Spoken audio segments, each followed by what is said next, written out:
Are you all panicked? You should be.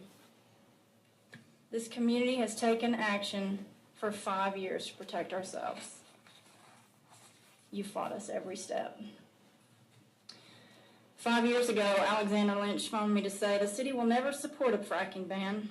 There's been no new drilling here in 24 years. You all agreed with her. We don't need to bring a lawsuit on ourselves. We knew that was a lie, so we spent a year doing the work ourselves, and 60% of Lafayette voted to ban fracking. We asked in 2014 to become party to COGA's lawsuit against the ban that we created. And instead, you collaborated with COGA and denied us, saying we would only inject extrinsic issues that would only delay the lawsuit. That issue being what our law was based on, that we have fundamental rights as human beings. Yes, the people have been doing something for 5 years. Lobbying our state reps, the COGCC, 2 attempted state ballot measures, and just recently the Climate Bill of Rights, in which you proceeded to water down, scoffing at, and removing the direct action piece that would ultimately have protected your citizens from being dragged to jail when they choose to protest the poisoning of our children that's about to take place behind Pioneer Elementary School. The funniest part about this is what you were hoping would only be a symbolic gesture so you could take political cover. What you passed was a ban, and you've never acknowledged it, but we all know it. You've ignored every warning we've given you for 5 years. And are you panicked yet? You should be. You now want a temporary moratorium to make it appear like you are doing something.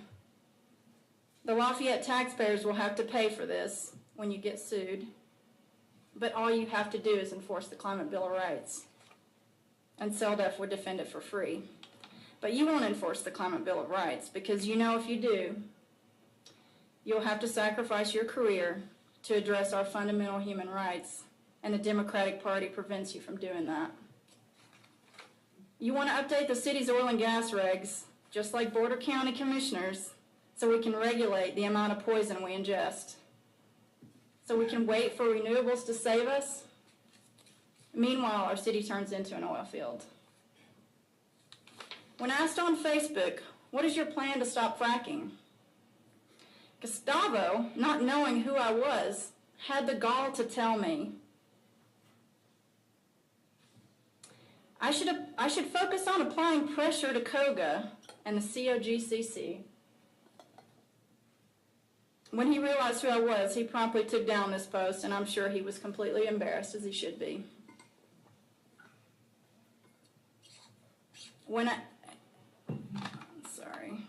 Gustavo also proposed the city buy the mineral rights. Do you all know that the top 3 extraction execs who want to drill here made $26 million last year? Where are you going to get that kind of money? Yes, you've had 5 years to do something, and we've watched your Democratic colleagues collaborate in destroying Erie and Broomfield with moratoriums and MOUs.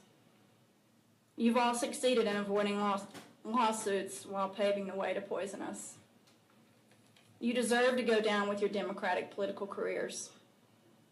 And just know when you do, you'll always be remembered as having done nothing.